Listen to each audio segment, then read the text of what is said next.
G'day ladies and gents, how's your vacation going? Yeah, well, I've got a lot of time to think about things and pretty sure you guys do too. So anyway, another little piece to the puzzle. Maps for, long time. This one's a 507 Mercator copy, or roughy. During navigation, like we've seen all these north symbols on maps since maps were being drawn, yeah. So that's always stayed. This has changed, but this is one thing that's constant. Now apparently, Mount Meru is in the centre of the Earth with 4 rivers, and Mount Meru is magnetic. So wherever we go in the world, we know that north is always pretty much the same place. So I just thought, got to have a conspiracy.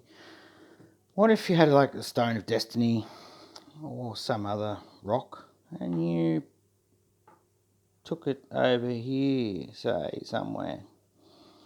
So back in the old days when you're sailing, and maybe you went from South America. Oh, geez, it's a bit strong, isn't it?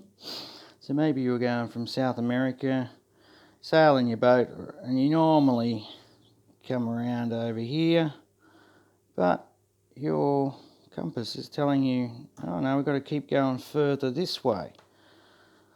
So that would mislead a lot of ships, wouldn't it? And that could bring them to your harbour, and then you could steal the booty.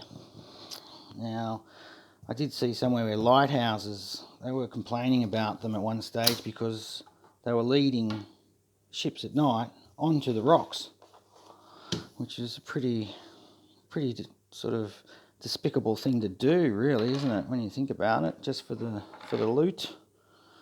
So they started pulling the lighthouses down, or some of them. But anyway, look, I don't think the world is going to fall apart.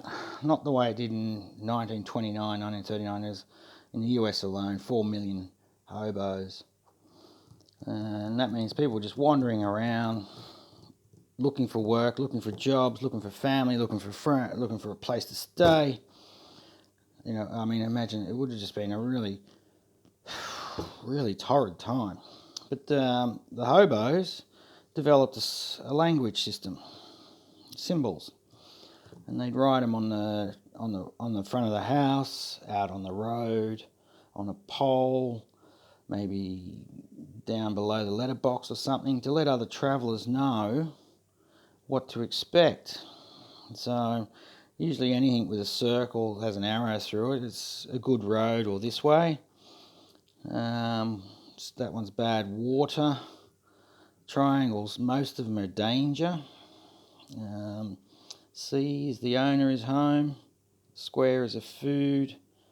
Free doctor, smiley face. A cup, safe to camp.